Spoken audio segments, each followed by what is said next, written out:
Man of masses NTR హీరోగా మాటల మాంత్రికుడు త్రివిక్రమ్ శ్రీనివాస్ కాంబోలో వస్తున్న ఒక భారీ prestigious movie God of war. So ఈ మూవీ రిలీజ్ అవ్వకుండానే అప్పుడే దీని చుట్టూ వివాదం చుట్టుకుంటోంది. దీనికి కారణం తాజాగా ఈ మూవీ ప్రొడ్యూసర్ నాగవంశీ చేసిన ఒక ట్వీట్ ఇప్పుడు వివాదానికి దారితీస్తుంది. ముఖ్యంగా తమిళుల ఆగ్రహానికి గురైంది ఈ ట్వీట్ అని చెప్పాలి. ఏకంగా సినిమా రిలీజ్నే ఆపేస్తామని ఏకంగా తమిళ ప్రజలు అలాగే అక్కడ ఉన్నటువంటి లీడర్ చెప్పిన సిచ్యుయేషన్ మనం చూస్తున్నాం. అయితే ఇది నిజంగానే వివాదం చేయాల్సిన ఇష్యూనా, అసలు ఏం జరగబోతోంది, దీని గురించి మాట్లాడదాం. ప్రస్తుతం దీని గురించి మనతో పాటు జాయిన్ అవుతున్నారు ప్రముఖ ప్రొడ్యూసర్ అలాగే అనలిస్ట్ రాజ్ కందుకూరి గారు. సార్ నమస్తే అండి.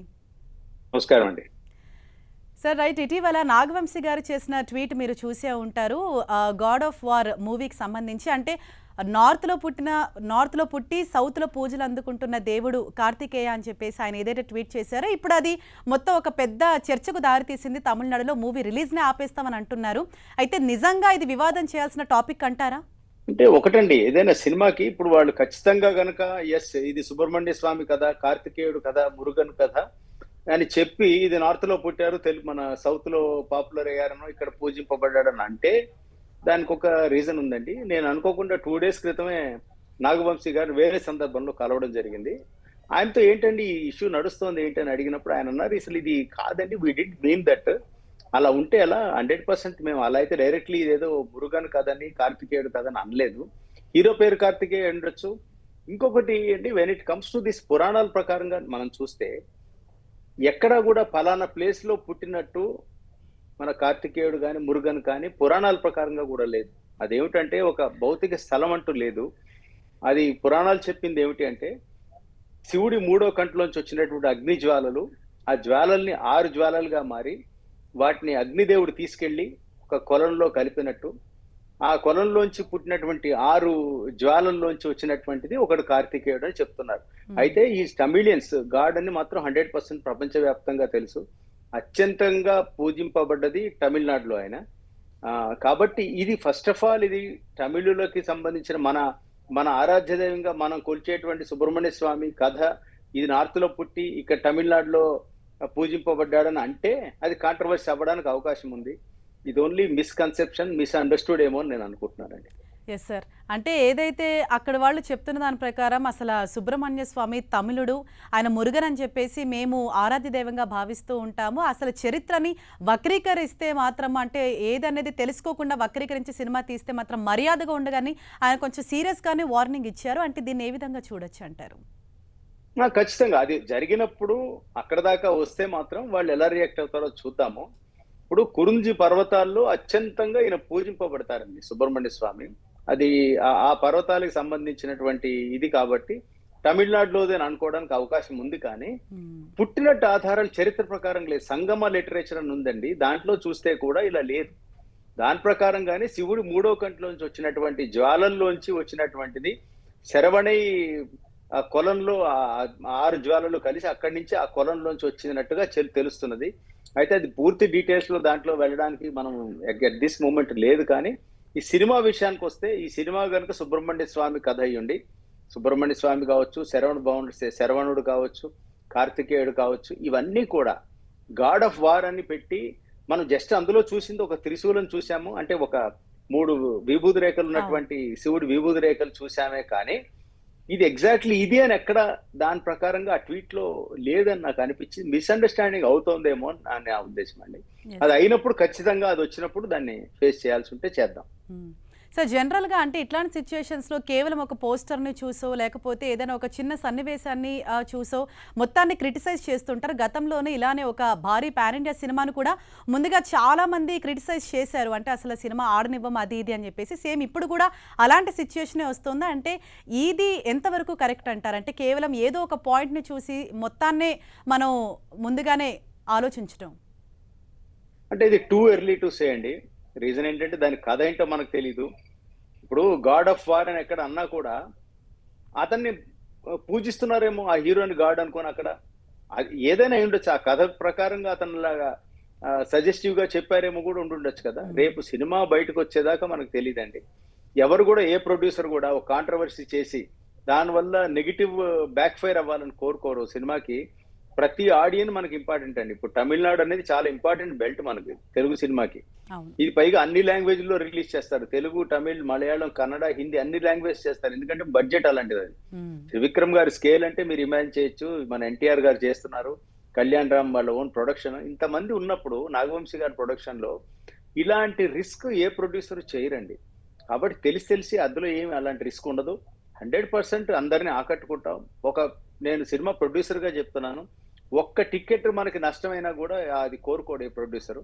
అలాంటిది జరగకూడదు. అలా ఉండదు ఇది. 100% ఇది అతి త్వరలో సమస్య పోతుందని నేను అనుకుంటున్నానండి. హ్మ్. Tamil Nadu is a very important belt for అస్.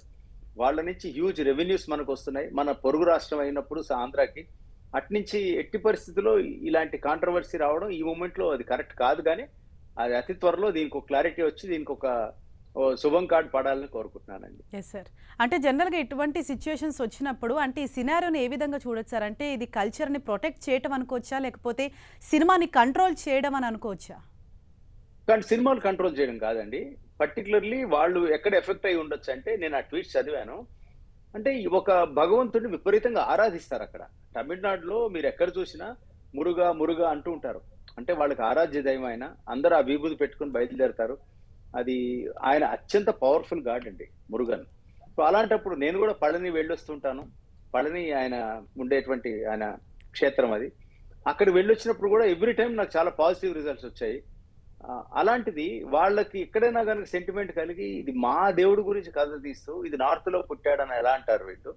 ఇక్కడ ఆరాధించబడ్డం ఏంటి? అక్కడ పుట్టడం ఏంటి? దానికి ప్రూఫ్ ఉందా? అన్నట్టుగా వాళ్ళు పెట్టారు. ముందు ఏదైతేనేమి సినిమాకైతే హైప్ వచ్చిందండి ఫస్ట్. అంటే ఇటువంటి హైప్ ఎవరు కోరుకోరు. ఇది అంటే నెగెటివ్ హైప్ కాదు మనం కోరుకోవాల్సింది. హ్మ్. సినిమాకి పాజిటివ్‌గా రావాలి. అండ్ ప్రతి every pocket is important for a producer అండి. దీనివల్ల ఇప్పుడు ఒక 5,000 టికెట్లు తెగడం ఆగిందనుకోండి, నెగెటివ్‌గా బ్యాన్ చేయడం జరిగిందనుకోండి, అది ఎవరు కోరుకోరు కదా! అవును. కాబట్టి నేను అటువంటిది ఎక్స్‌పెక్ట్ చేయట్లేదండి. ఇది అతి త్వరలో దీనికో క్లారిటీ రావాలి.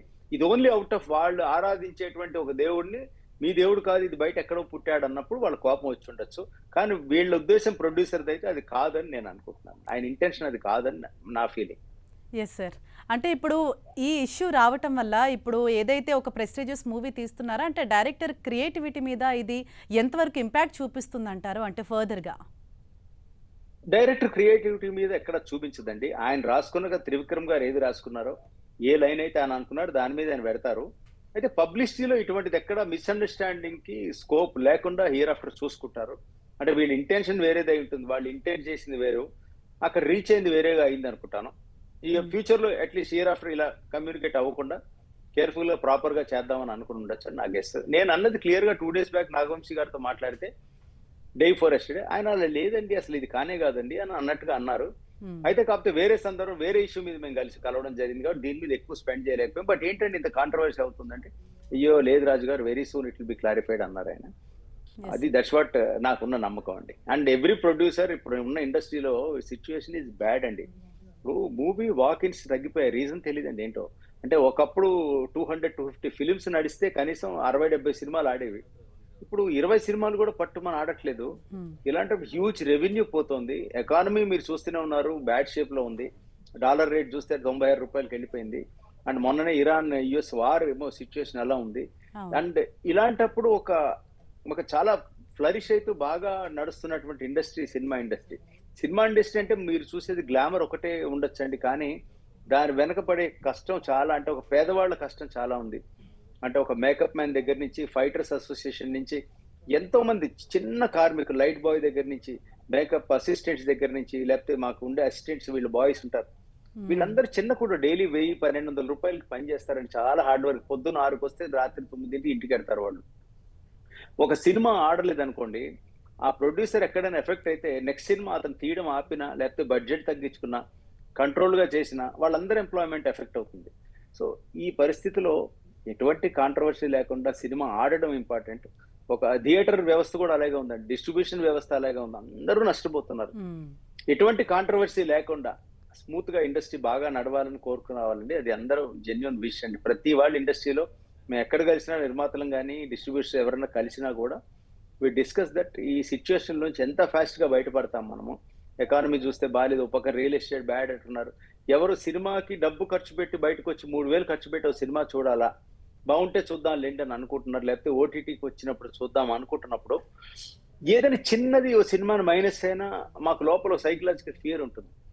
ఇవన్నీ ఇంపాక్ట్ చేస్తాయేమోనని. అందుకని ఐ విష్ అలా అవ్వకూడదండి. ఐ హోప్ ఇది బాగా నడవాలి. ఇటువంటిది ఏది కాంట్రవర్సీలు దూరంగా ఉండి బాగుండాలని కోరుకుంటున్నానండి. Yes sir. అండ్ ఇప్పుడు ప్రెజెంట్ చూస్తే మన టాలీవుడ్ హీరోలు కూడా అంటే గ్లోబల్ వైడ్గా ఎదుగుతున్నారు. మరి స్టార్టింగ్ స్టేజ్లోనే అంటే ఎర్లీ స్టేజ్లోనే ఒక మూవీ అనౌన్స్ చేసిన తర్వాతనే ఇంత ఏదైతే నెగిటివిటీ కావచ్చు, లేకపోతే ఏదైతే రచ్చ అనేది నడుస్తుంది, ఇది యాక్టర్ల పైన కూడా అంటే ముఖ్యంగా ఎన్టీఆర్ పైన కూడా ఏమన్నా ఎఫెక్ట్ చూపించే అవకాశం ఉందా? ఒకవేళ అటువంటి సిచ్యువేషన్స్ ఏమైనా వస్తే స్టోరీలు ఏమైనా చేంజెస్ చేయటమో, లేకపోతే ఇంకొంచెం జాగ్రత్తగా ప్లాన్ చేయటమో లాంటివి చేస్తారంటారా? ఖచ్చితంగా చేస్తారండి.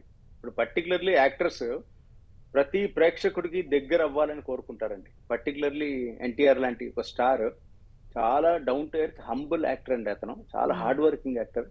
సో అటువంటి అతను ఎవరిని దూరం చేసుకోవాలనుకోడు కదండి.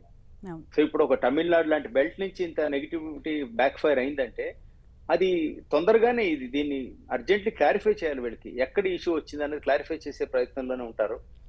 సో అతను కూడా జరిగి జస్ట్ 3-4 డేస్ అయింది ఇష్యూ, కాబట్టి దీన్ని బయటికి రావడం, ఈ ఇష్యూ బయటకు వచ్చి దీన్ని త్వరలోనే క్లారిఫై చేస్తారు. అండ్ యాక్టర్కి ప్రతి ప్రేక్షకుడు ఇంపార్టెంట్, ఎవరిని దూరం చేసుకోరండి.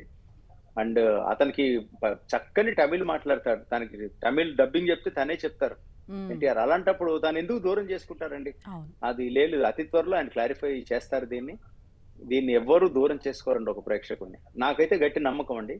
అలాంటి ఒక మంచి నటుడు, మంచి వ్యక్తి అతను, గ్రేట్ హ్యూమన్ బీయింగ్ అతను. కాబట్టి త్వరలోనే సొల్యూషన్ దొరుకుతుందని లెట్స్ హోప్ అండి. Yes sir. అంటే జనరల్గా ఏ సినిమాని డైరెక్ట్ చేసి ఫైనల్ అవుట్పుట్ తెచ్చేంత వరకు కూడా డైరెక్టర్ మీద ఆ ప్రెషర్ ఆబ్వియస్గా ఉంటుంది. అయితే ఇలాంటి మైథలాజికల్ సినిమాలు, దేవుడి గురించి ఏదైనా తీసేటప్పుడు ఇంకొంచెం జాగ్రత్తగా ఉండాలి కదా. అంటే ఇది ఏదైతే కొన్ని రోజులుగా ఈ ఇష్యూస్ అన్నవి నడుస్తుందో డైరెక్టర్ మీద ముఖ్యంగా ఎలాంటి ప్రెషర్ ఉంటుంది సార్? ఒకవేళ డైరెక్టర్ ఇప్పుడు త్రివిక్రమ్ గారు కదండి, మోస్ట్ సీజన్డ్, చాలా బ్లాక్ బస్టర్స్ ఇచ్చినటువంటి డైరెక్టర్ అయినా, అయితే ఆయన ఇది ఏదైనా కనుక వీళ్ళు ఊహించినట్టుగా నా కోణంలో వెళుతూ ఉందని అనుకుంటే మాత్రం దీని గురించి అలర్ట్ అవుతారు. అంటే వాళ్ళ సెంటిమెంట్స్ ని ఎక్కడ హర్ట్ అవ్వకుండా చూసుకోవాల్సిన బాధ్యత ఆయన మీద ఉంది, ఆయన చూస్తారు కూడా అది. కాబట్టి అతి త్వరలో ఆయన దీనికి అంటే కరెక్షన్ చేసుకుంటారు. అందులో కనుక ఆ లైన్ లో ఉండుంటే, అలా ఉండదని నా ఫీలింగ్ అండి. వాళ్ళు ఉండుంటే ఆయన ఇప్పటికి ఆల్రెడీ దాన్ని ఏదైనా కరెక్ట్ చేసి ఉంటారు as far as I know. Yes sir. అంటే జనరల్గా ఇట్లాంటి ఇష్యూస్ వచ్చినప్పుడు ఇప్పటివరకు అయితే మూవీ టీం ఎవరు కూడా రెస్పాండ్ అవ్వలేదు ఆ ట్వీట్కి. అంటే 3-4 డేస్ జరిగింది వచ్చి. అంటే మీ ఒపీనియన్ ఏంటి సార్? అంటే మూవీ టీం ఎవరైనా రెస్పాండ్ అయితే బాగుంటుందంటారా, లేకపోతే ఈ ఇష్యూని ఇలా వదిలేయటం బెటర్ అంటారా? అంటే ఈ రిలీజ్ కి ఇంకా చాలా టైం ఉందండి. కనీసం ఇప్పుడు ఎందుకంటే త్రివిక్రమ్ గారికి ఫస్ట్ ఇంకో ఎదురుగా ఒక సినిమా రిలీజ్ ఉంది. అది అయిన తర్వాత దీన్ని స్టార్ట్ అవుతుందేమో, నాకు ఎగ్జాక్ట్ గా తెలియదు. కానీ ఏదైనా 1.5 years టైం ఉండొచ్చు దీనికి. కాబట్టి దగ్గరకు వచ్చిన కొద్దీ దీన్ని క్లారిఫై చేస్తారు. బట్ వదలరండి ఈ ఇష్యూని. ఇలా జస్ట్ లేదు ఏమైతే అయింది లేని ఎవరు వదలరు. దీన్ని ఒక క్లారిటీ తీసుకొచ్చి వాళ్ళని సాటిస్ఫై చేస్తారు. అది 100% నా ఫీలింగ్. హ్యూజ్ ఇన్వెస్ట్మెంట్స్ అండ్ పెద్ద స్టేక్స్ ఉన్నాయి. చిన్నబాబు గారు వీళ్ళందరూ ఉన్నారు కదా. కాబట్టి అంత పెద్ద బ్యానర్ ఉన్నప్పుడు వాళ్ళు ఎటువంటి రిస్క్ చేయరు. పైగా వాళ్ళు చాలా కాన్ఫిడెంట్ గా ఉన్నారంటే దీంట్లో అసలు ఆ కాంట్రవర్సీ లేదని వాళ్ళకి తెలిసేమో. అటువంటిది ఏమీ లేదు. దీని ఏమన్నా మిస్కన్సెప్షన్ ఉంటే అది మనం క్లియర్ చేద్దాము. అయినా ఆడియన్స్ వాళ్ళ థియేటర్ చూస్తే వాళ్ళే అసలు చాలా ప్రౌడ్ గా ఫీల్ అవుతారు. ఈ తమిళ చాలా గొప్పగా ఫీల్ అవుతారు అన్నట్టుగా నాకు నాగవంశీ గారు మనం చెప్పడం జరిగింది. బట్ ఇంతకన్నా ఎక్కువ నేను డీటెయిల్ డిస్కస్ చేయలేకపోయాను. ఆయన చాలా క్లియర్ గా స్పెసిఫై చేశారు. అసలు వర్రీ అవ్వాల్సిందేంటి, మాకు తమిళనాడు బెల్ట్ చాలా ఇంపార్టెంట్, మాకు పొరపాటు అలా ఎట్లా చేస్తాం ఉండదు అలాగా అని అన్నారు. ఐ హోప్ అండి, మంచి మిత్రులు ఆయన నాకు. కాబట్టి ఇది మంచి సినిమా అవుతుంది, ఆయనకి ఇంకొక హిట్ ఆయన ఖాతాలో పడుతుందని నా నమ్మకం. Right. Thank you so much sir. అంటే ఈ ఇష్యూ గురించి మీరు రెస్పాండ్ అయినందుకు, మాకు టైం కేటాయించి మీరు మాట్లాడినందుకు thank you so much sir. Thank you అండి. సో ఇది ఏదైతే గత కొన్ని రోజులుగా సోషల్ మీడియాలో గాడ్ ఆఫ్ వార్ ఏదైతే ప్రొడ్యూసర్ నాగవంశీ చేసిన ట్వీట్ పైన ఒక రచన నడుస్తుందో దానిపైన ప్రొడ్యూసర్ రాజ్ కందుకూరు గారు ఇచ్చిన క్లారిటీ.